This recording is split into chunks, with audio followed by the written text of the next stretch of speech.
بسم اللہ الرحمن الرحیم اللہم صلی علی سیدنا و مولانا محمد معدن الجود والعطاء والعلم والحلم والکرم وعلی آلہ الکرام واصحابہ العظام اجمعین۔ لفظ نور اور حرف روشنی سے آراستہ نور قرآن کے ساتھ طاہر بخاری آپ سے مخاطب ہے۔ ناظرین، حضرت ابی بن کعب کہتے ہیں کہ میں نے نبی اکرم رسول محتشم صلی اللہ علیہ وسلم کو فرماتے ہوئے سنا کہ حضرت موسیٰ اولوالعزم اور جلیل القدر پیغمبر اپنی قوم کو ایک دن واز فرما رہے تھے۔ ظاہر ہے صاحب شریعت تھے اور فصاحت و بلاغت کا جوبن اور شباب ان کے پاس نہیں ہوگا، اس عہد میں تو اور کس کے پاس ہوگا۔ آپ کے مجمع میں سے کسی نے کہا کہ اس وقت دنیا میں آپ کی امت میں آپ سے بڑھ کر ان علوم و معارف کا علمبردار اور کون ہو سکتا ہے۔ آپ نے اس کی بات کی تائید کی اور حضرت موسیٰ کی یہ بات اللہ تعالیٰ کو پسند نہ آئی۔ اللہ تعالیٰ نے حکم دیا کہ موسیٰ ہمارا ایک بندہ فلاں جگہ پر ہے، اس کے پاس جاؤ اور تحصیل علم کی جو اور منازل ابھی باقی ہیں ان کی طرف متوجہ ہو۔ حضرت موسیٰ علیہ السلام نے عرض کی کہ باری لاؤ، اس تک میں کس طرح پہنچوں؟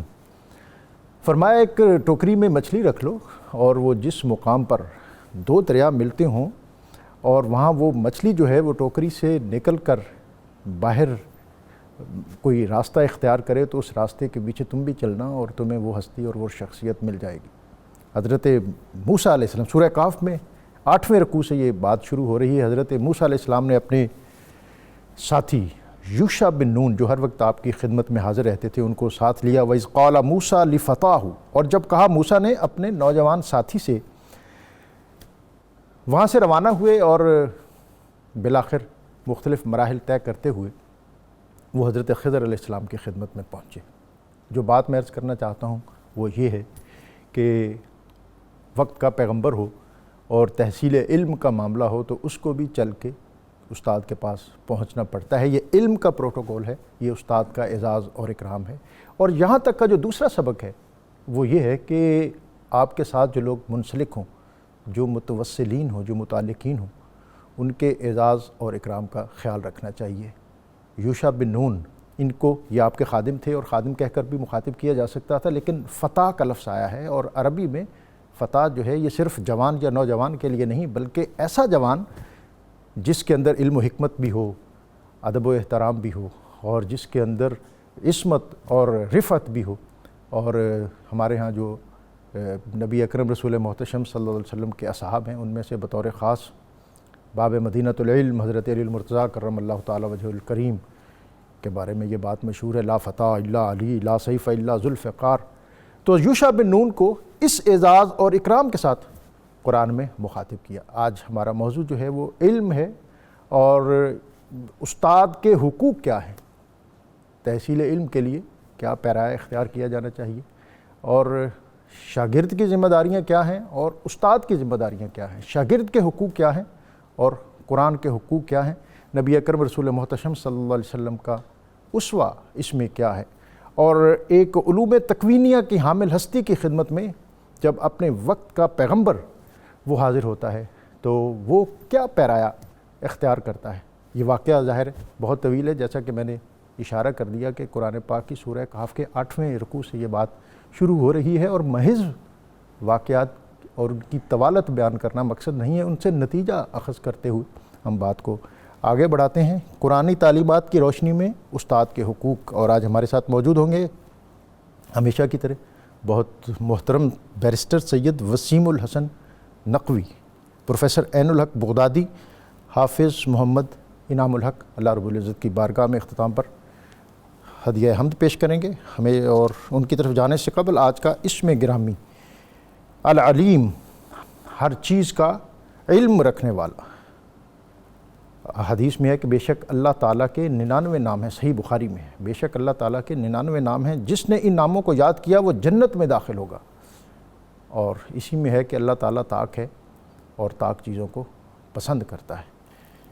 شاہ صاحب آج کا موضوع جو ہے وہ علم اور استاد اور شاگرد، اور یہ ایک پورا ظاہر ہے ایک جس میں ہمارے دینی افکار جو ہیں وہ بھی ہیں اور پھر ہمارے سماجی رویے اور جدید دنیا کے جو نظریات وہ ساری چیزیں ہیں۔ تو میں چاہوں گا کہ ابتدائی طور پر آج کے موضوع کے حوالے سے آپ اپنی ابتدائی گفتگو عطا فرمائیں۔ بسم اللہ الرحمن الرحیم. شکریہ جناب ڈاکٹر صاحب. علم یقیناً ایک ایسی نعمت ہے جو میرے اللہ رب العزت نے خاص عطا فرمائی، اور جیسے آج کا اس میں مبارک بھی علیم ہے، تو میرا اللہ وحدہ لا شریک علیم ہے. سبحان اللہ. عالم کہتے ہیں جو کسی چیز کو کما حقہ جانتا ہو. علم کہتے ہیں کسی چیز کا کما حقہ جاننا، ادراک حقیقت رکھنا، اس کی حقیقت کو جان لینا.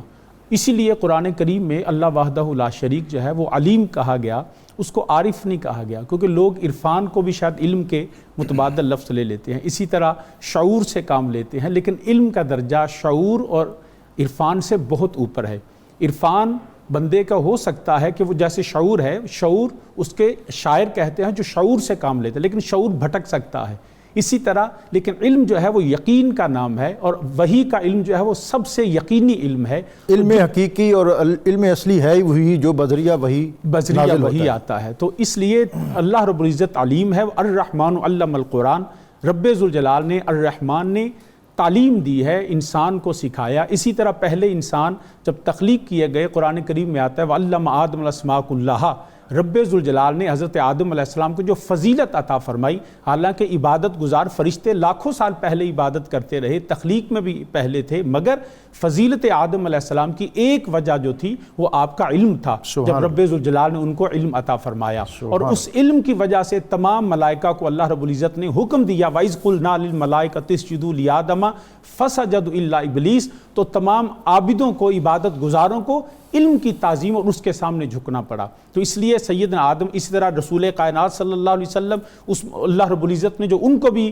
جو نبوت کا تاج عطا فرمایا، ان کو رسالت کی عظمت عطا فرمائی، لیکن اس کے ساتھ فرمایا ان کا کام کیا ہے وَيُعَلِّمُهُمُ الْكِتَابَ وَالْحِكْمَةَ، کہ میرے نبی دو عالم صلی اللہ علیہ وسلم آپ تعلیم دینے آئے ہیں اور حکمت کی بیان کرنے آئے ہیں. تو اس لیے علم حاصل کرنا نبی دو عالم صلی اللہ علیہ وسلم فرمایا تمام مسلمانوں پہ فرض ہے. اس میں مرد و عورت کی کوئی تخصیص نہیں ہے. there is no discrimination کہ آپ یہ کرے گا یہ نہیں کرے گا. سب کے لیے دروازے کھلے ہیں، کیونکہ اللہ چاہتا یہ ہے کہ میرے بندے علم حاصل کریں، آگہی، شعور اور میری ذات کو پہچاننے کی کوشش کریں. چوں شماز پے علم باید گداخ کہ بے علم نتواں خدا را شناخت. واہ پروفیسر صاحب، آپ جناب.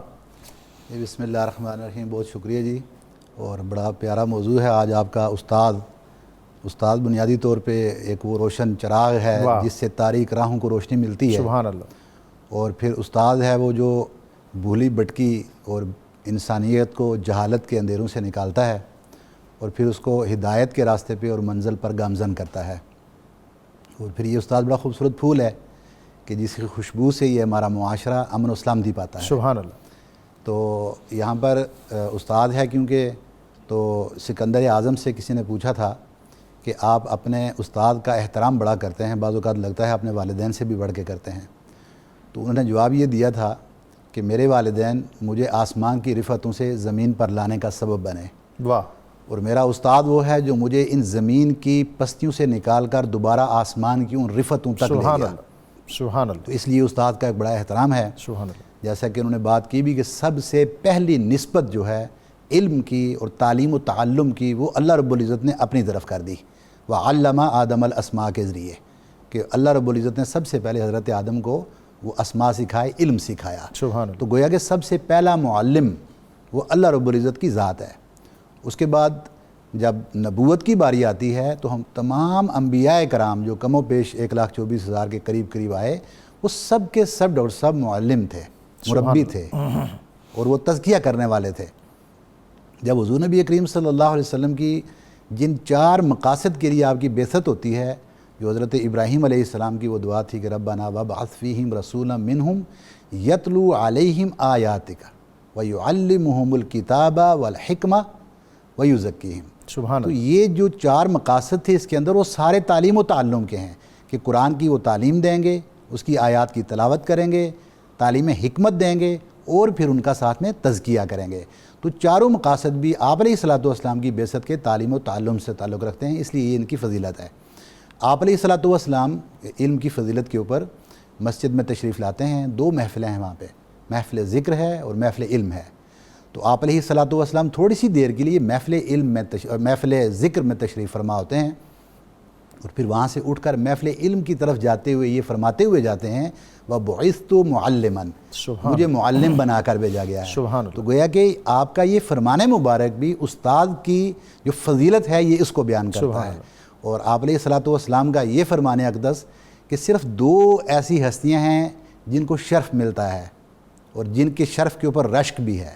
فرمایا ایک وہ مالدار اور غنی آدمی ہے کہ جس کو رب مال دیتا ہے اور پھر وہ اس کو اللہ کے نیک راہ کے اوپر خرچ کرتا ہے، اور ایک وہ شخص ہے جس کو اللہ رب العزت قرآن اور حدیث کا علم دیتا ہے اور پھر وہ اس علم کے مطابق فیصلے کرتا ہے اور اس علم کو آگے لوگوں تک پہنچاتا ہے۔ سبحان اللہ۔ اس لیے اساتذہ کرام کا ادب اور احترام، یعنی اس میں 2 چیزیں ہیں، ادب اور احترام۔ تحصیل علم کے اندر ایک بڑا اہم رول جو ہے وہ ادب کا ہے۔ حضرت عبد الرحمن بن القاسم یہ امام مالک کی خدمت میں 20 سال تک شاگردی میں رہے اور پڑھتے رہے ان سے۔ آپ فرماتے ہیں کہ میں نے 18 سال امام مالک سے ادب سیکھا، اللہ اکبر۔ اور صرف 2 سال ایسے تھے جن میں نے ان سے علم پڑھا۔ فرماتے ہیں کہ جب میں پریکٹیکل لائف میں آیا اور انوالو ہوا تو میں نے اس بات کے اوپر ہمیشہ حسرت کی کاش یہ 2 سال بھی میں ادب سیکھ لیا ہوتا۔ سبحان اللہ۔ تو یہ ادب پہلا کرینہ ہے محبت کے کرینوں میں بھی، علم کے کرینوں میں بھی، واہ۔ کہ آپ کے پاس اگر ادب نہیں آئے گا تو یہ علم ہمارا کسی اور سائڈ پر ہمیں لے جائے گا۔ میں جب دوبارہ آپ کی خدمت میں آؤں گا تو پھر میں یہ بھی جاننا چاہوں گا کہ یہ ادب کے کون سے پیرائے ہیں جن کے حصول کے لیے لوگوں نے اتنی زندگیاں صرف کیں، اور آج جب ہم جدید سلیبس دیکھتے ہیں اور کوڈ آف کنڈکٹ دیکھتے ہیں، اساتذہ اور طلباء کا آپس میں رویہ دیکھتے ہیں، تو اس میں تو ہمیں ایک رسمی سا تعلق نظر آتا ہے۔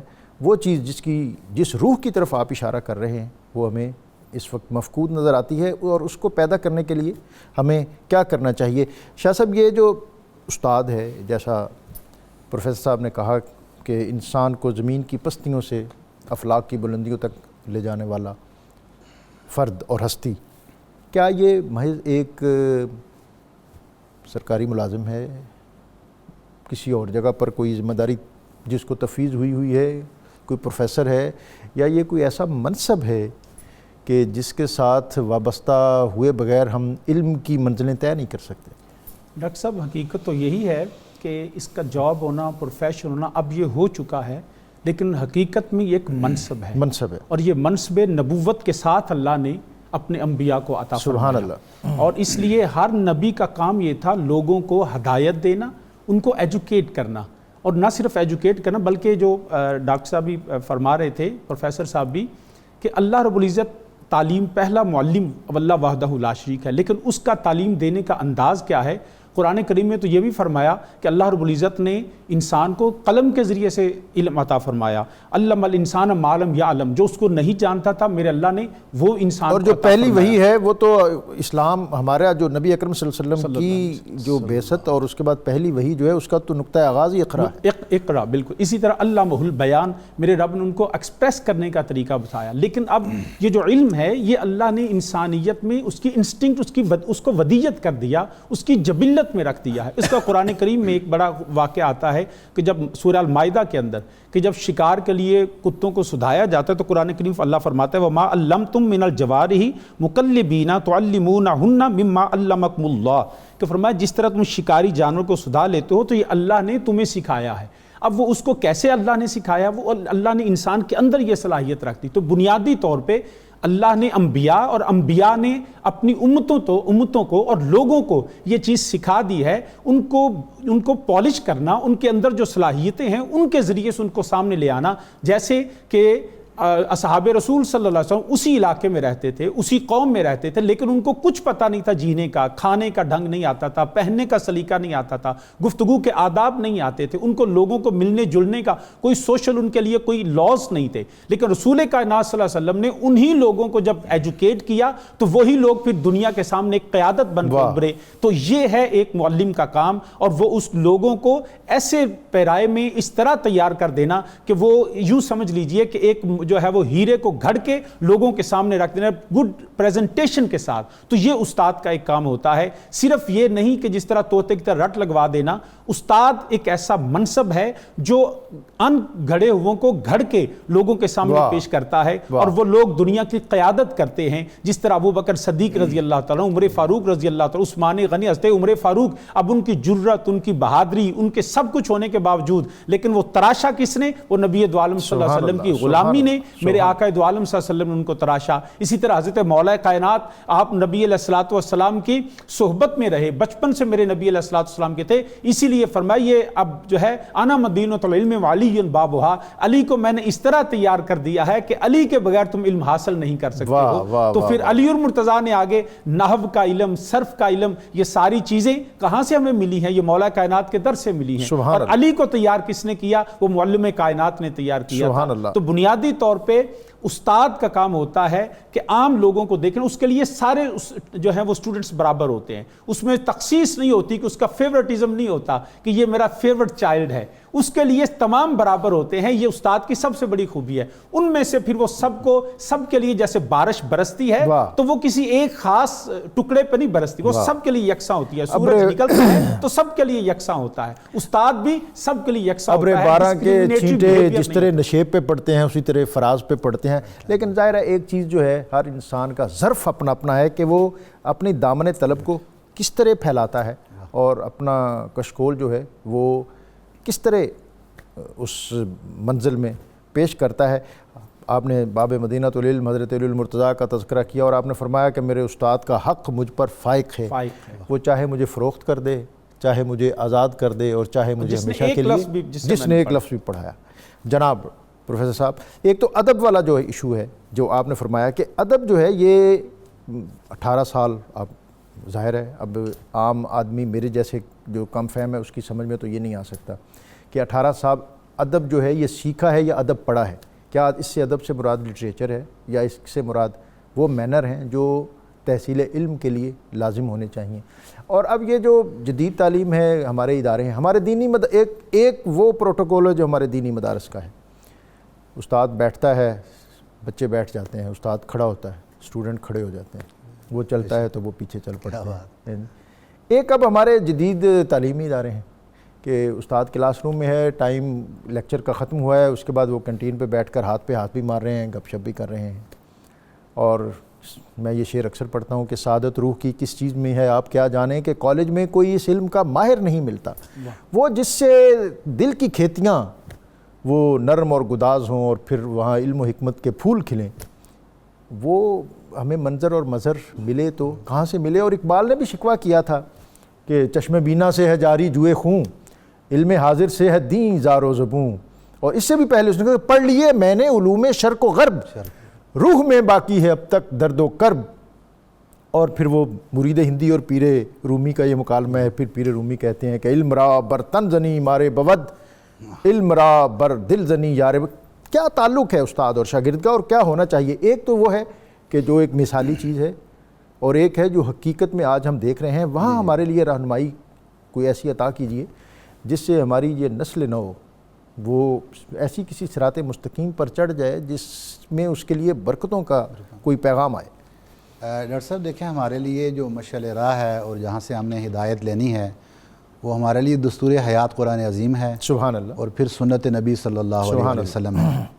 تو سب سے پہلے تو قرآن عظیم سے ہم ادب سیکھتے ہیں علمی اعتبار سے, کہ جب اللہ رب العزت نے انسان کی تخلیق کرنا چاہی تو وہاں پر فرشتوں نے بھی اللہ رب العزت سے تھوڑا سا ڈیبیٹ کیا اور پوچھا کہ آپ ایک ایسے شخص کو بنانا چاہتے ہیں کہ جو دنیا میں جا کے فساد پھیلائے گا, تو اگر آپ کی عبادت ہی کرنی ہے تو وہ عبادت کرنے کے لیے تو ہم بھی کافی ہیں.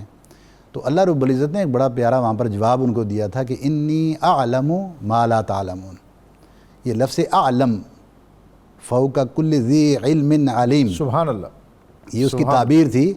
سب سے پہلے بہت جاننے والے کی, جو آپ نے اس میں گرامی بھی شروع میں آج اس میں پاک کا دیا وظیفہ بھی, تو علیم گویا کہ علم کی کثرت ازلی اور ابدی, جس کی کوئی ابتدا نہیں اور جس کی کوئی انتہا نہیں, اس کے ساتھ وہ رب کی ذات جانتی ہے. سبحان اللہ. تو اللہ نے فرما دیا جب کہ میں جانتا ہوں جو تم نہیں جانتے.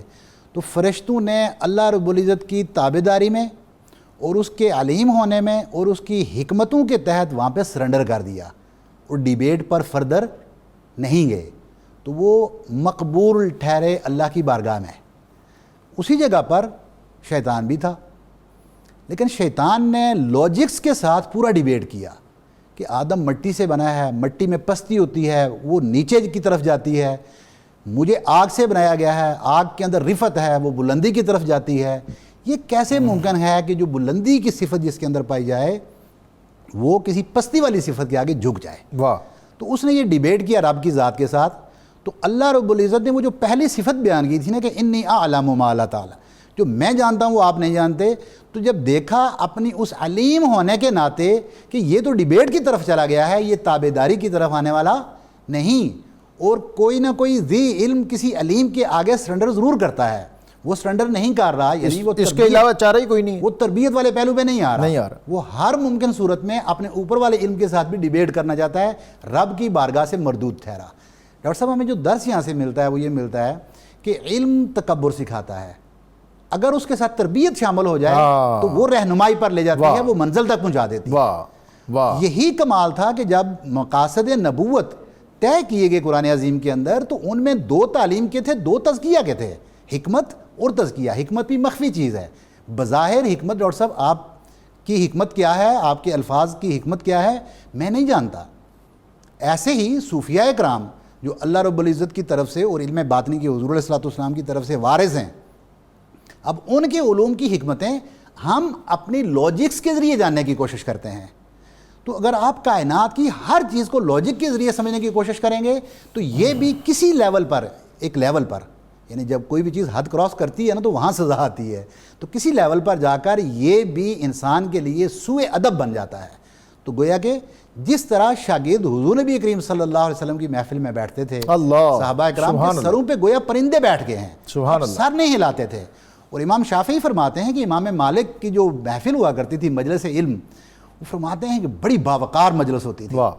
کہتے ہیں شاگردوں کا یہ عالم ہوتا تھا ادب کا بیٹھنے کا کہ اپنی کتابوں کے ورق پلٹنے ہوتے تو اتنے آہستہ پلٹتے کہ ان کی آواز نہ آئے۔ یہ مقام تھا شاگردوں کا کہ جنہوں نے علم حاصل کیا تو وہ راہبر ٹھہرے، پھر ان کو بھی مقام نصیب ہوئے۔ اور بڑے بڑے بادشاہوں نے، ان کا ہارون الرشید، کیونکہ ان کے دونوں بیٹے، آپ کی علوم زیادہ تر ٹرانسلیشنز انہوں نے کروا کے تو پھر ادھر لایا، تو ان کے پیچھے ایک بہت بڑا رول تھا اساتذہ کا۔ تو امام اسماعی کی خدمت میں ہارون رشید نے اپنے بیٹے کو بھیجا۔ یہ ادب کی بات ہے نا، آج کل کا ادب جو آپ نے بات کی تھی اور جو ادب تھا، تو فرماتے ہیں کہ میں نے بھیجا ہے علم و ادب سیکھنے کے لیے، تحصیل علم و ادب کے لیے بھیجا ہے۔ ایک بار ہارون رشید نے دیکھا کہ استاد کو وضو کروا رہے ہیں، وہ ان کا بیٹا وضو کروا رہا ہے، وہ پاؤں دھو رہے تھے اور یہ ان کے پاؤں پر پانی ڈال رہے تھے۔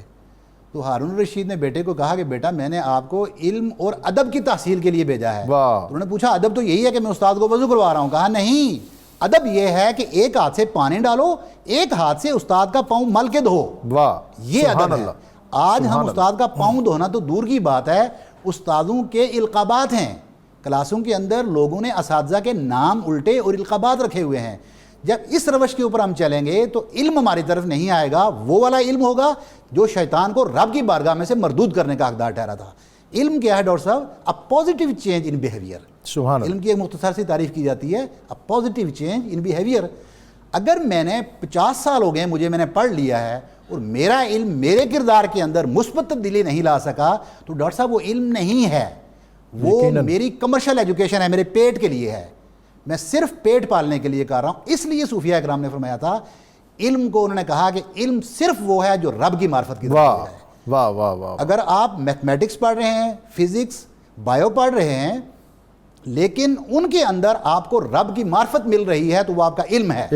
اور آپ قرآن پڑھ رہے ہو اور آپ رب سے دور لے کر جا رہا ہے تو آپ کا علم نہیں ہے۔ یضل بہ کثیرا ویہدی بہ کثیرا۔ بہت عمدہ پروفیسر صاحب آپ نے بات کی۔ میں یہ چاہوں گا کہ آج تھوڑا سا اس پہ بھی بات آپ ہمیں فرمائیں۔ آپ نے ایک تو ظاہر ہے دونوں ماحول دیکھے ہیں اور پھر آپ فارن کوالیفیکیشن کا موقع ملا آپ کو، تو ایک استاد جو ہے اس کو کن خوبیوں سے آراستہ ہونا چاہیے کہ اس کے اسٹوڈنٹ، اس کی کلاس، اس کے متعلقین اس سے صحیح استفادہ کر سکیں؟ سب سے پہلے تو ڈاکٹر صاحب کوئی بھی استاد ہو اس کا با کردار ہونا بڑا ضروری ہے. جب تک وہ با کردار نہیں ہوگا اس وقت تک لوگ جو پروفیسر فرما رہے ہیں نا کہ اس وقت جو لوگ بچوں پہ اثرات نہیں ہوتے وہ استاد خود اس کردار کا حامل نہیں ہوتا ہے. رسول کیونکہ ہمارے لیے مثال قرآن و سنت ہی ہے. رسول کائنات صلی اللہ علیہ وسلم نے جب اعلان نبوت فرمایا, جب علم اور تعلیم کا آغاز باقاعدہ خدا کے حکم سے فرمایا تو کوہ صفا پہ نبی دو عالم صلی اللہ علیہ وسلم کھڑے تھے اور میرے نبی چاہتے تو فرماتے جبریل امین علیہ السلام کو آپ میرے ساتھ کھڑے ہوئیے, لوگوں کو میں بتاؤں گا کہ یہ جبریل ہے اور مجھے اس نے کہا میں نبی ہوں. میرے نبی چاہتے تو پہلے قرآن پڑھ کے سنا دیتے کہ یہ دیکھو یہ اللہ کا قرآن میرے پاس آیا ہے, یہ کسی مخلوق کا کلام نہیں. لیکن نبی دو عالم صلی اللہ علیہ وسلم نے جب فرمایا اگر میں کہوں کہ اس پہاڑ کی دوسری طرف ایک لشکر جرار ہے جو تم پہ حملہ آور ہونے والا ہے تو تم کیا کہو گے؟ اس نے کہا ہم مانیں گے کیونکہ آپ سچے ہیں, آپ صادق و امین ہیں, آپ نے آج تک آپ کی زبان سے کبھی جھوٹ نہیں نکلا ہے. تو جب نبی دو عالم صلی اللہ علیہ وسلم مان لو, ان کا مان لیں گے. ان دیکھے لشکر کو وہ ماننے کے لیے تیار تھے. پھر میرے نبی دو عالم صلی اللہ علیہ وسلم نے تو میسج کیا دیا کہ نبی نے قرآن نہیں پڑھا, نبی نے جبریل کو سامنے پیش نہیں کیا, میرے نبی نے اپنا کردار نبوت کا پہلا معجزہ لوگوں کے سامنے رکھ دیا کہ یہ ہے, تاکہ جب کسی استاد کی کسی معلم کی جب تک کوئی کردار کو ذات کو نہیں مانے گا اس کی بات کو بھی نہیں مانے گا. آج جو ہمارے کالجز میں, آج ہمارے سکولز میں جو اس طرح کے معاملات آتے ہیں تو استاد جو کہہ رہا ہوتا ہے, اور بدقسمتی it's not only with the teachers, even with the ulama, sorry to say, مطلب it's very unfortunate with the nation کہ آج جو ہم بات کرتے ہیں ہمارا کردار اس کا ساتھ نہیں دیتا ہے. آج ہم صرف کتابوں کا انفارمیشن لوگوں کو کنوے کر رہے ہیں, آج ہم وہ علم نہیں دیتے کیونکہ اس علم کے پیچھے کردار کی طاقت نہیں, اس علم کے پیچھے صدق نہیں, اس علم کے پیچھے امانت و دیانت نہیں ہے. ہم جب ہمارا بچپن ہوتا تھا, جب استاد گرامی آتے تھے, ہم نے خود کیا ڈاکٹر صاحب کہ جب استاد آتے تھے ہماری جرت نہیں ہوتی تھی ہم زمین پہ بیٹھ جائیں. اگر وہ سائیکل پہ آتے تو ہم بھاگتے تھے بچے کہ ہم جا کے تو استاد جی کا سائیکل ہم نے پکڑنا ہے. کیا آج کیا ہم یہ سیکھتے ہیں؟ اس لیے نہیں سیکھتے کہ استاد کا وہ کردار نہیں. استاد سفید سادہ لباس میں ہوتا تھا مگر اس کا کردار اتنا شاندار ہوتا تھا کہ لوگ مثالیں دیا کرتے تھے. اور نہ صرف استاد, 3 جگہ ہوتی ہیں جہاں سے قوموں نے بننا ہوتا ہے. ایک علماء ہوتے ہیں, دوسرے وہ لوگ جو قیادت لیڈ کرتے ہیں, تیسرے اساتذہ ہوتے ہیں. ہم نے اپنی قوم کے ساتھ تینوں کو کرپٹ کر دیا. علماء, عمراء اور اساتذہ. میں مزید اسماعیل لوں گا, ہمارے ساتھ کچھ کالر ہیں. السلام علیکم. وعلیکم السلام سر. جی خوش آمدید آپ کو.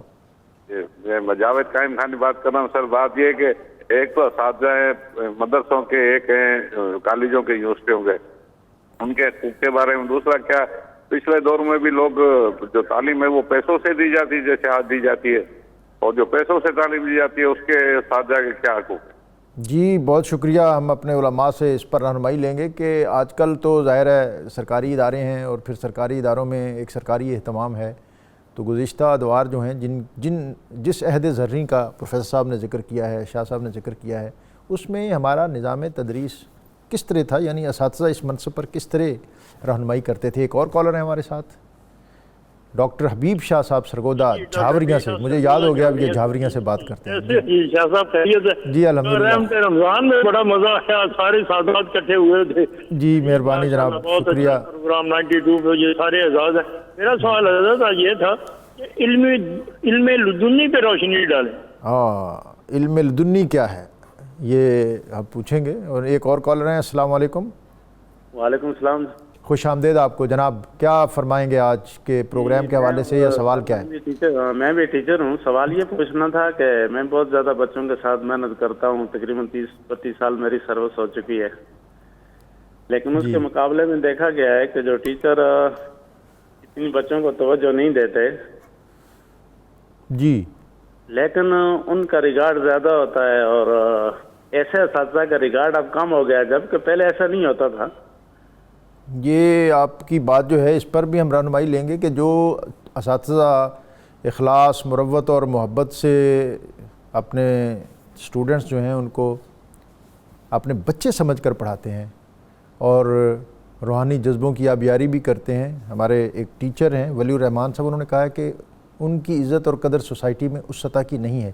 اس پر بھی ہم بات کریں گے. ویسے اقبال نے بھی یہ بات کی تھی, اس نے کہا تھا کہ تھے وہ بھی دن کہ خدمت استاد کے عوض جی چاہتا تھا ہدیہ دل پیش کیجئے. اللہ بدلا زمانہ ایسا کہ لڑکا پس از سبق کہتا ہے ماسٹر سے کہ بل پیش کیجیے، لیکن وہ اقبال نے تو جو مثال قائم کی تھی، میکلگن جو گورنر تھا پنجاب کا، اس نے جب علامہ اقبال کو سر کا خطاب آفر کیا تھا تو اس نے کہا تھا کہ میں تو اس قابل نہیں ہوں، ہاں ایک آدمی ہے اس قابل، وہ ہے سید میر حسن۔ اگر اس ٹائٹل کا کوئی شخص اس خطے میں مستحق ہے تو وہ ہستی ہے۔ تو گورنر نے کہا کہ وہ ہمیں پھر اس کی کوئی سی وی بھجواؤ، کوئی ان کا کوئی ان کی تصانیف۔ اس نے کہا، اقبال نے کہا تھا اس کی سب سے بڑی تصنیف یہ اقبال آپ کے سامنے کھڑا ہے۔ اساتذہ جو ہیں وہ ان کے شاگرد بولتے ہیں، اور جیسا پروفیسر صاحب نے بات کی کہ اسمعی جو اس دور کے امام اور علم نحو اور فنون کے ایک نابغہ تھے، جینیس تھے، ابتدائی دور میں بہت قسمہ پرسی تھی، انتہائی غریب گھرانے سے تعلق رکھتے تھے، اور امام زہری کے مدرسے میں کسی طرح پہنچے اور پھر انہوں نے ان کی کفالت کی۔ ہم یہ مثالیں بھی دیں گے کہ کس طرح وہ پرانے لوگ اپنے نادار اسٹوڈنٹس کی اپنے بچوں کی طرح کفالت کرتے تھے۔ اور امام زہری حدیث کے بہت بڑے آدمی تھے، اور ناظرین آپ کے لیے یہ بات بھی ایک حیران کن ہوگی کہ جو اموی خلیفہ عبد الملک تھا یہ بھی حدیث کا بہت بڑا آدمی تھا، اور اگر یہ بادشاہ نہ بنتا تو کہتے ہیں یہ امام مالک کے پائے کا آدمی تھا۔ اور اپنے عہد میں وہ امام زہری کا مدرسہ وزٹ کرنے کے لیے آیا، اور پھر ایک کلاس روم میں گیا تو وہاں یہ اسمعی بطور طالب علم بیٹھے ہوئے تھے۔ اس نے جیسے انسپیکشن کے دوران ہوتا ہے کہ آنے والا اپنی استعداد کے مطابق، ہاں اگر اس کو کچھ ان چیزوں کا ادراک ہو تو آ کے پھر بات کرتا ہے، تو اس نے کچھ سوال کیے کلاس میں، اسمعی نے جواب دیا۔ تو اس موقع پر عبد الملک نے بات کی، اس نے کہا کہ جس ادارے کے بچے ایسے ہوں، جس استاد کے شاگرد ایسے بریلینٹ ہوں، وہ نہ تو ادارے ختم ہوتے ہیں اور نہ وہ استاد مرتے ہیں۔ یہاں وقت ہے ایک بریک کا، بریک سے واپس آئیں گے تو آج کے موضوع کے حوالے سے اپنے علماء سے مزید رہنمائی لیں گے۔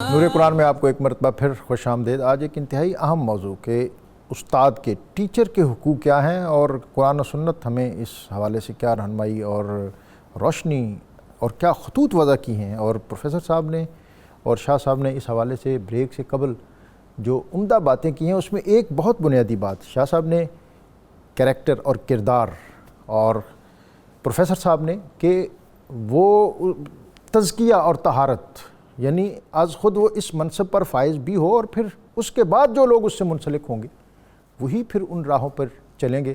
اور شاہ صاحب چونکہ یہ جرأت والے آدمی ہیں، یہ کہہ سکتے ہیں، میرے جیسا آدمی شاید نہ کہتا ہو، کچھ دیر پہلے تک تو ہمارے جو دینی مدارس تھے ان کا یہ طرہ امتیاز تھا کہ وہاں جو اخلاص اور تزکیہ اور طہارت، علم کے ساتھ تربیت، یہ کمبینیشن تھا۔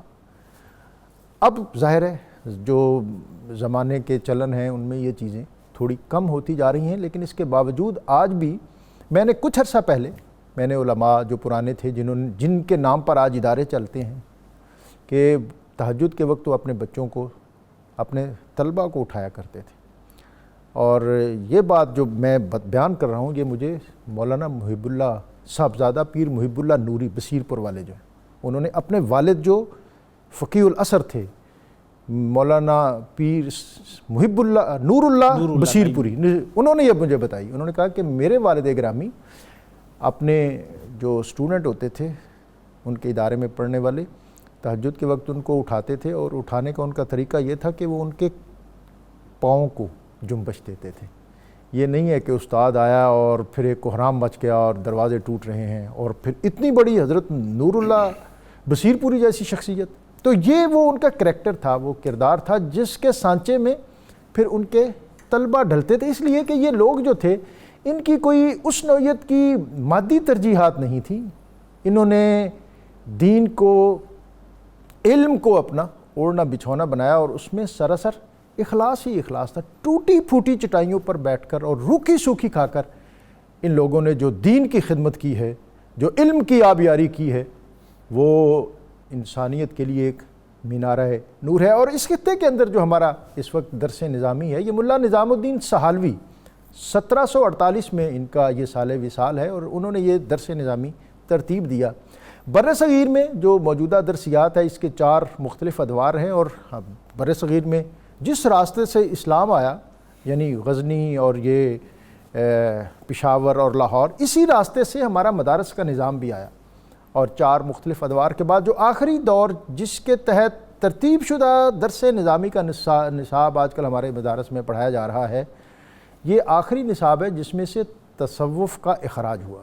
اس سے پہلے جتنے ہمارے سلیبس تھے، نصاب تھے، ان میں تصوف یعنی عوارف المعارف، کشف المحجوب اور فتوحات مکیہ، اس نوعیت کی جتنی بڑی صوفیہ کی کتابیں تھیں وہ سبکن پڑھائی جاتی تھیں، اور اس کا مقصد یہ تھا کہ جو علم حاصل کر رہا ہے اس کے اندر تزکیہ اور طہارت بھی آئے، علم کے ساتھ تربیت بھی آئے۔ ملا نظام الدین سہالوی نے جب یہ موجودہ سلیبس بنایا تو اس میں سے تصوف کی تدریس کو خارج کر دیا۔ اس نے کہا کہ یہ پڑھنے والی چیز نہیں ہے، یہ کسی شیخ کامل کی صحبت میں بیٹھ کر سیکھنے والی چیز ہے۔ بات ان کی کسی حد تک موزوں ہو سکتی ہے، ہوگی، لیکن ہوا یہ کہ ایک طرف ہم تدریس سے محروم ہو گئے، اب موجودہ جو درس نظامی کا اسٹوڈنٹ ہے وہ ان علوم کو اور ان کتابوں کے نام بھی شاید اس طرح نہ جانتا ہو، اور شیخ کامل کی صحبت ظاہر ہے وہ تو اس دور میں ملنی ذرا ملتی تو ہے، لیکن ذرا مشکل سے، اور اتنے مشکل پسند اب ہم رہے نہیں ہیں۔ اور اس سے قبل جو تھا وہ تصوف میجر سبجیکٹ سے مراد ہے کہ جیسے ہم علم تفسیر پڑھتے ہیں، علم حدیث پڑھتے تھے، علم نحو پڑھتے تھے اور دیگر فنون پڑھتے تھے، تصوف کی کتب کا مطالعہ بھی سبکن اسی طرح کرتے تھے۔ حضرت بابا فرید الدین مسعود گنج شکر اپنے اسٹوڈنٹس کو، اور ان کے اسٹوڈنٹس میں حضرت خواجہ نظام الدین اولیاء جیسی شخصیت ہیں جنہوں نے سبکن ان سے عوارف المعارف شہاب الدین سہروردی کی پڑھی ہے، اور حضرت خواجہ نظام الدین اولیاء یہ کشف المحجوب کو پسند کرتے تھے اور اپنے متعلقین کو کشف المحجوب پڑھاتے تھے، اور ان کا یہ معروف قول کہ اگر کسی کو شیخ یا استاد نہ میسر آئے تو وہ کشف المحجوب پڑھ لے، اللہ تعالیٰ اس کو ایسی رہنمائی عطا کرے گا جو کسی کے لیے کسی شیخ کے اندر رکھی ہوئی ہے۔ تو آج جو ہم بات کر رہے ہیں کہ یہ کس طرح اخلاص کا وہ زینہ ہمیں عطا ہو، جس کی طرف ہمارے کالر نے بھی بات کی کہ جی میں محنت کرتا ہوں، لیکن ایک آدمی محض پروفیشنلزم سے اور مادی جذبوں سے اسٹوڈنٹس کو ڈیل کرتا ہے، پذیرائی اس کی زیادہ ہے اور رزلٹ میرا بھی اچھا ہوتا ہے۔ تو یہ جو ایک اس وقت سوسائٹی جن تضادات کا شکار ہے، اس پر ہم پروفیسر صاحب سے جناب۔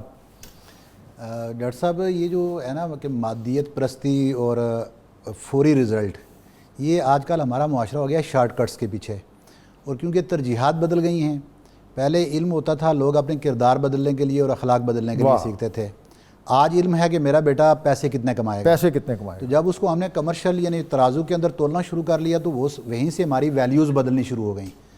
تو دوسری ایک اہم بات یہ ہے کہ ہم نے اپنے بچوں کو، آپ کو میں ایک مثال ایسی سادہ سی عوام کے لیے میں دے دیتا ہوں کہ ایک پیپر ہمیں ملتا ہے ایگزام کے اندر جس کے اندر کمپلسری ہوتے ہیں 5 کویسچنز ہمیں سالو کرنے، ہم یہ کریں اگر کہ صرف ان میں سے ایک کویسچن سالو کر کے اور 4 کو چھوڑ کے آ جائیں اور یہ سمجھیں کہ ہم پیپر میں پاس ہو جائیں گے تو یہ پاسبل نہیں ہوگا۔ ایسے ہی ہماری زندگی کے بہت سارے کویسچنز ہیں، ہماری زندگی کے بہت سارے پورشنز ہیں، ان میں سے ایک پورشن صرف یہ کمرشل ہے، یہ ہمارا پیٹ پالنا، یہ ایک پورشن ہے۔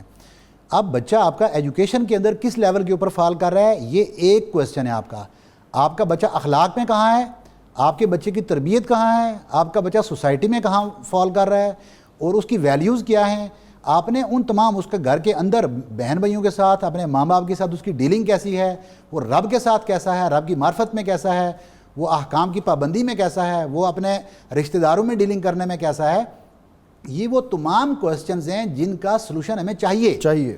ہم بچے کا صرف ایک کوسچن دیکھ کے پوچھتے ہیں تیرے بچے کے نمبر کتنے آئے, وہ جی میرے بچے کے 95% مارکس آئے ہیں, تیرے کے میرے کے آئے ہیں جی 75, سوری یار بچے تاڑے دا نمبر کٹ ہے, میرے بچے کے نمبر کم نہیں آئے. اگر اس نے ایک کوسچن میں 75 لیے ہیں تو 5 دوسرے زندگی کے پورشنز کے اندر وہ 100% پہ فال کر رہا ہے. تو مجھے ان کی طرف دیکھنا چاہیے, یہ ان لوگوں کے لیے امید ہے جو اپنی محنت کرتے ہیں, نہ کہ وہ صرف کمرشل کے لیے کہ مجھے مال کتنا جلدی ملے گا اس کے لیے کوشش کرتے ہیں. ایک علم لدنی کا مختصر میں چاہوں گا کہ آپ چلتے چلتے وہ بھی کہیں چلیں. مختصر ترین یہ ہے کہ انہوں نے بھی بات کی تھی, میں نے وہ کتاب میں پڑھا ان کا پیر کرم شاہ صاحب الازہری رحمۃ اللہ علیہ, انہوں نے یہ بیان کیا تھا کہ حضور نبی اکرم صلی اللہ علیہ وسلم جب پہاڑ پر تشریف لے گئے اور قریش کو بلایا اور ان سے پوچھا کہ اگر میں یہ کہوں پہاڑ کے پیچھے سے دشمن آ رہا ہے تو آپ یقین کر لو گے, تو سب نے کہا کہ ہاں ہم آپ کیونکہ صادق اور امین ہیں تو اس لیے تو ہم آپ کی بات پر یقین کر لیں گے. تو پھر آپ علیہ الصلوۃ والسلام نے ان کو جو دعوت دی کہ آپ پھر میری اس بات کے اوپر بھی یقین جاؤ کہ اللہ ایک ہے اور اس کی وحدانیت کے اوپر یقین کر لو. اچھا اب وہ اس کو ہم نے ایک وہ پوائنٹ ہو گیا, ایک ہم تھوڑا سا بظاہر لیتے ہیں. بظاہر یہ تھا کہ یہ پہاڑ کے اس سائڈ پہ یہ لوگ تھے, پہاڑ کی بیک سائڈ پہ یہ لوگ نہیں دیکھ سکتے تھے. آپ علیہ الصلوۃ والسلام اس مقام پر فائز تھے جہاں سے ادھر بھی دیکھ سکتے تھے, جہاں سے ادھر بھی دیکھ سکتے تھے. تو بس فرق یہ ہے کہ علم لدنی اس کے پاس ہے, وہ دونوں طرف دیکھتا ہے, اور میرے جیسا بندہ وہ ہے جو بس ایک ہی سائڈ دیکھ کے اسی کو پکڑ کے بیٹھ جاتا ہے کتاب میں یہ کیوں لکھا, میری عقل اتنی ہے مجھے سمجھ نہیں آتی تو لکھنے والے نے لکھ دیا, سمجھنے والا اس کو سمجھ لے گا, مجھے سمجھ نہیں آ رہی ہے تو کیوں چیخیں مارتا ہے. اور یہ جو ہمارا دنیا کا علم ہے, قرآن نے تو وَمَا لَهُم بِهِ مِنْ عِلْمٍ يَتَّبِعُونَ إِلَّا الظَّنَّ وَإِنَّ الظَّنَّ لَا يُغْنِي مِنَ الْحَقِّ شَيْئًا, کہ یہ جس کو علم سمجھتے ہیں یہ علم نہیں, یہ تو ظن اور گمان ہے, اور ظن اور گمان جو ہے وہ تو حق کی جگہ نہیں لے سکتا. اور جن کو سراپردہ غیب سے جو علم نازل ہوتا ہے وہی علم لدنی ہے. اور اسی نا آپ نے انٹرو کے اندر دے دیا حضرت موسیٰ جو سیکھنے آئے تھے. سبحان اللہ, وہ سبحان اللہ. جی جناب, ایک تو اپنی بات بھی آگے بڑھائیے اور جو چیدہ حقوق ہیں, خاص حقوق بیان کر دیں جس سے ہم رہنمائی بھی لیں. میں بات کو اسی طرح آگے بڑھاتا ہوں کہ یہ جو کمرشلزم اور یہ ساری چیزیں ہم ایکچولی فوری نتیجہ چاہتے ہیں. آج کل صرف تعلیم میں نہیں, ہر کام میں ایک تو ہم برانڈ کانشیس ہیں کہ اپنا نام دیکھتے ہیں, اسکولوں میں بھی برانڈ کانشیس ہے, استاد میں بھی ٹیچر, اور اس لیے لوگ جو ہیں وہ اپنی برانڈنگ کے لیے بڑی محنت کرتے ہیں, ادارے بن گئے ہیں, ادارے بن گئے ہیں, ایسا ہی ہے. تو آج کل اسی طرح, لیکن اس جو برانڈ کانشیس ہیں یا جس طرح آپ فوری نتیجہ چاہتے ہیں, آپ کسی ہاسپٹل میں چلے جائیں, یہ بھی ایک ہماری قوم کی بدقسمتی ہے. تو وہ ہم کہتے ہیں ہمیں فوری آرام آ جانا چاہیے, تو وہ کرتے کیا ہے, وہ اس کو اسٹیرائڈ دیتے ہیں, اس سے مرض ختم نہیں ہوتا, مرض دب جاتا ہے, لیکن بعد میں وہ ناسور بن کے اور کینسر کی صورت میں جب نکلتا ہے تو ہر چیز کی تباہی پھیر دیتا ہے. یہی معاملہ ہمارے ساتھ تعلیم میں ہو رہا ہے کہ ہم فوری نتیجہ چاہتے ہیں, مارکس اچھے آنے چاہیے, کردار کچھ نہ رہے, مارکس اچھے آنے چاہیے. میں نے ایسے ڈاکٹر صاحب اپنی آنکھوں سے بچوں کو دیکھا کہ جو اسکول میں بڑے اچھے ہیں لیکن اپنے گھر میں والدین ان سے تنگ ہیں, ان کی زبان سے, ان کے جو ہے وہ کردار سے, اس سے وہ کر کچھ نہیں سکتے. اور اس آج کی جو تعلیم ہے وہ سب سے زیادہ یہ سکھاتی ہے جی میرا بھی کوئی حق ہے, میں بھی کچھ ہوں, جی مجھے بھی جینے کا حق چاہیے. یہ تعلیم نہیں, اور اس کو وہ سمجھتے ہیں کہ یار شعور ذات یہی ہوتا ہے, یہ شعور ذات یہی ہے. حالانکہ یہ شعور ذات نہیں, یہ ذات کو ختم کرنے والی بات ہے. ہم نے اپنے فیملی سسٹم کو اس میں تباہ کر دیا. تو اگر اس پہ بھی بات کرتے جائیں تو یقیناً یہ بھی ہمارا المیائٹس ڈیلیما جو آج ہم جس آنے والی نسلوں کو جو فیس کر رہے ہیں. ہمارے یہاں جیسے آپ نے حضرت علامہ محمد اقبال کی بات سنائی تو سید میر حسن نہ صرف یہ فرمایا میں زندہ کتاب ہوں, اور پھر جب ان کی ریکویسٹ پہ ان کو شمس العلماء کا جو ہے وہ لقب دیا گیا. لیکن اس سے بھی بڑی دلچسپ بات یہ ہے کہ جب علامہ اقبال کی ریکویسٹ ایکسیپٹ ہو گئی کہ ٹھیک ہے وہ شمس العلماء ہے, اور جب نکلنے لگے دروازے سے پھر لوٹ آئے اور عرض جا کے کہا کہ وہ میرے استاد ہیں. کہا گورنر ہاؤس آنا پڑے گا, انہوں نے کہا نہیں, گورنر ہاؤس وہ سیالکوٹ میں رہتے ہیں, ٹائٹل بھی ان کے گھر میں جائے گا. یہ ہے استاد اور یہ ہے شاگرد. تربیت اس طرح کی جاتی ہے اور استاد کا وقار اس طرح ہوتا ہے. ظاہر ہے بہت اہم اور مستحسن ہے کہ جو ٹیچر ہے اس کا رول اور اس کا کریکٹر اور اس کی جو انٹیگریٹی, اس کی دیانت جو ہے وہ بہت اہم ہے. میسیج کوئی ایسا دے دیں, آپ ایک ایسے ادارے سے منسلک ہیں جہاں تحقیق اور تدریس اور پھر نسل نو کے حوالے سے آپ بہت سی چیزوں کو کنسیڈر کرتے ہیں, کوئی ایسا میسیج دیں کہ جو آج کے ہمارے پروگرام کے حوالے سے ہمارے زائرین اور ہمارے ناظرین کے لیے ایک زیادہ راہ. سب سے بڑی بات یہ ہے کہ علم سکھانا یہ نبوی پیشہ ہے. واہ. جو استاد محنت کے ساتھ علم سکھا رہا ہے وہ کبھی مایوس نہ ہو کہ اس کا نتیجہ نہیں آئے گا. اور دوسری بات شاگردوں کے اور طالب علموں کے لیے ہے کہ جو میرٹ کے اوپر بات ہوتی ہے, اور آج کل ہم نے تعلیم کو ٹیچر کے پاس جانے کے بجائے ٹیچر کو اپنے گھروں میں رکھ لیا کیونکہ ہمارے پاس پیسہ بہت ہے. حضرت اور ٹیچر آگے بیل دیتا ہے کہ جی ٹیچر آ گئے جی ٹیچر آ گیا اور اور ویٹ کہتے کرتا ہیں ہے کہ جی ابھی شاگرد صاحب جو ہیں وہ تیار ہو رہے ہیں، جی ابھی تیار ہو رہے ہیں یا سوئے ہوئے ہیں. سوئے ہوئے ہیں، حضرت عبداللہ ابن اور آج عباس ان کا موڈ بھی نہیں ہے، موڈ یہ بھی ہوتا ہے، یہ بھی ہو یہ بھی ہے. حضرت عبداللہ ابن عباس رضی اللہ تعالیٰ اللہ اللہ ابن عم الرسول، آپ علیہ الصلوۃ والسلام کے چچا زاد. سبحان اللہ. تو آپ حضرت زید بن ثابت رضی اللہ تعالیٰ عنہ ایک جنازہ پڑھا کے باہر نکلے تو سواری لائی گئی ان کے لیے. تو حضرت عبداللہ ابن عباس بڑے اور ان کی سواری کی رکاب پکڑ لی، تھام لی ادب کے لیے، ادب کی وجہ سے. وہ حیران ہوئے، فرمانے لگے ابن عم الرسول یہ کیا کر رہے ہیں؟ انہوں نے فرمایا کہ علماء اور اکابرین کا ادب ایسے ہونا چاہیے. اور عبداللہ ابن عباس جو آج علم کے اندر ہم دیکھتے ہیں جن کی تفسیری روایات ایک پورا دبستان ہے. آپ کیلولہ کا ٹائم دیکھتے کیونکہ سب اس لوگ اس وقت گھر میں ہوتے ہیں، اساتذہ کے گھروں میں پہنچ جاتے ہیں، یعنی گھر میں نہیں جا کے نوک نہیں کرتے کہ لوگ سوئے ہوئے ہوں گے. باہر جگہ دیکھتے لیٹ جاتے، مٹی آلود ہو جاتا جسم ان کا. لیکن جب وہ استاد اٹھتے باہر نکلتے دیکھتے عبداللہ ابن عباس تو یہاں لیٹے ہوئے مٹی کے اندر. تو آپ نے پہلے کیوں نہیں بتایا؟ میں نے استاد کے ادب کی وجہ سے نہیں بتایا. اللہ اکبر، تاکہ اللہ اکبر. میں آپ کا وقت ضائع نہ کروں، آپ باہر آئیں گے میں آپ سے سیکھ لوں گا.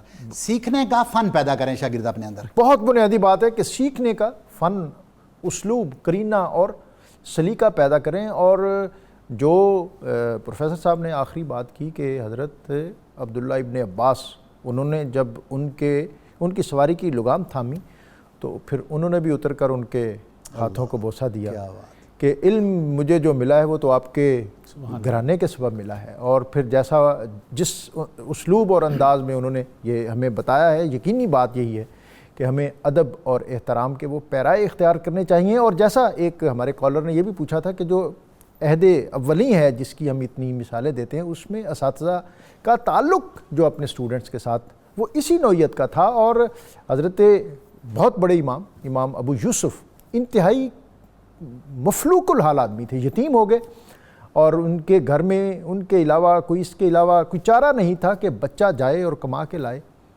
اور ان کی والدہ نے انہیں کہیں مزدوری کے لیے بھیجا، وہ مزدوری کی بجائے حضرت امام اعظم ابو حنیفہ کے درس میں چلے گئے. ماں ناراض ہوئی کہ گھر کا چولہا کیسے چلے گا. مختصر یہ کہ حضرت امام اعظم ابو حنیفہ نے ان کے گھر کے خرچے کے لیے 50 دینار ماہانہ ان کا روزینہ مقرر کیا کہ بچہ پڑھے گا میرے پاس اور تمہارے گھر کے خرچے کے لیے وظیفہ میں دوں گا. اور یوں امام ابو یوسف جو دنیا کے اندر فقہ حنفی کی ایک بہت عظیم المرتبت ہستی ہیں، وہ دنیا کو عطا ہوئی. اور ایک دفعہ وہ جا رہے تھے سواری پر تو ان کے جو گھوڑے کی ان کے سواری کی رکابیں جو تھیں وہ سونے کی تھیں. تو کسی نے اعتراض کیا تو آپ نے کہا کہ یہ صرف اس لیے دنیا کو بتا رہا ہوں کہ لوگوں، ایک درزی کا بیٹا علم پڑھ کر اس مقام پہ پہنچا ہے کہ سونے اور چاندی اس کے پاؤں کے نیچے ہیں. دنیا کے اندر اگر عروج، ارتقاء، بلندی اور پیشوائی ہم چاہتے ہیں انفرادی سطح پر یا اجتماعی سطح پر تو علم کے بغیر ممکن نہیں ہے. اور یہی بات جیسا شاہ صاحب نے کہا کہ نبی اکرم صلی اللہ علیہ وسلم نے فرمایا نا مدینۃ العلم و علی بابوہا، کہ دنیا کو یہ بتا دیا کہ اگر تم دنیا میں عروج ارتقاء چاہتے ہو تو علم کا زینہ سر کرنے کے لیے تمہیں باب مدینۃ العلم اس کے ساتھ اپنے تعلق کو مضبوط اور مستحکم کرنا ہوگا. اور انہی کی اس بات پر آج ہم اپنا پروگرام ختم کرتے ہیں کہ آپ نے کہا تھا رضینا قسمت الجبار فینا لنا علم وللجہال مالو، کہ لوگوں ہم اللہ کی تقسیم پر راضی ہو گئے کہ اس نے ہمارے لیے علم اور جاہلوں کے لیے مال رکھ دیا. اور آپ نے کہا فإن العلم فإن المال یفنی عن قریب، لوگوں یہ تمہارا دنیا کا مال ہے یہ تو عن قریب فنا ہو جانے والا ہے. فإن العلم یبقى لا یزال، اور یہ علوم نبوت ہیں، علوم رسالت ہیں جن کے امین اہل بیت اطہار صحابہ کرام رضوان اللہ علیہم اجمعین ہیں، ان کو کبھی زوال نہیں ہے، ان کو عروج ہی عروج ہے، بقا ہی بقا ہے، دوام ہی دوام ہے. میں اپنے دونوں مہمانوں کا، اسکالرز کا بہت زیادہ شکر گزار ہوں. اور حمد باری تعالیٰ کی طرف جانے سے قبل آج کا وظیفہ یہ بھی علم کے حوالے سے ہے کہ ہمیں یہ بھی شکوہ رہتا ہے کہ ہم پڑھتے ہیں لیکن برکت نہیں ہوتی. تو آج کا وظیفہ جو ہے علم میں اضافے کا ہے کہ نماز فجر کے بعد اللہ تعالیٰ کا اس میں گرامی یا علیم 21 بار پڑھ کر پانی پر دم کر لیں اور پھر اس کو پئیں. تحصیل علم کے راستے کی رکاوٹیں اللہ دور کرے گا، قلب روشن ہوگا اور ذہن تیز ہوگا. جناب حافظ محمد حق صاحب. تو ہے مشکل کشا، تو ہے حاجت روا، اے خدا اے خدا اے خدا اے خدا، ڈوبی نیا ہماری کنارے لگا، اے خدا اے خدا اے خدا اے خدا۔ ہم گنہگار ہیں، ہم سیاہ کار ہیں، تیری رحمت کے مولا طلبگار ہیں۔ ہم گنہگار ہیں، ہم سیاہ کار ہیں، تیری رحمت کے مولا طلبگار ہیں۔ ہاتھ اٹھائے ہوئے کر رہے ہیں دعا، ہاتھ اٹھائے ہوئے کر رہے ہیں دعا، اے خدا اے خدا اے خدا اے خدا۔ در تیرا چھوڑ کر ہم کہاں جائیں گے،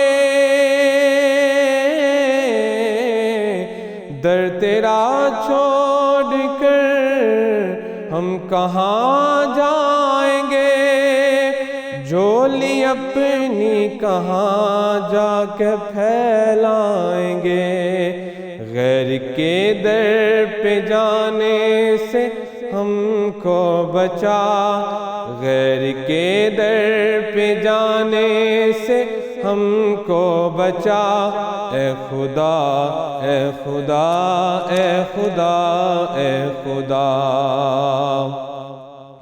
کھول دے اپنی رحمت کے در، کھول دے اپنی رحمت کے در، ہو نہ شہزاد ناگی کہیں در بدر، ہو نہ شہزاد ناگی کہیں در بدر، دے رہا ہے محمد کا یہ واسطہ، دے رہا ہے محمد کا یہ واسطہ، اے خدا اے خدا اے خدا اے خدا اے خدا اے خدا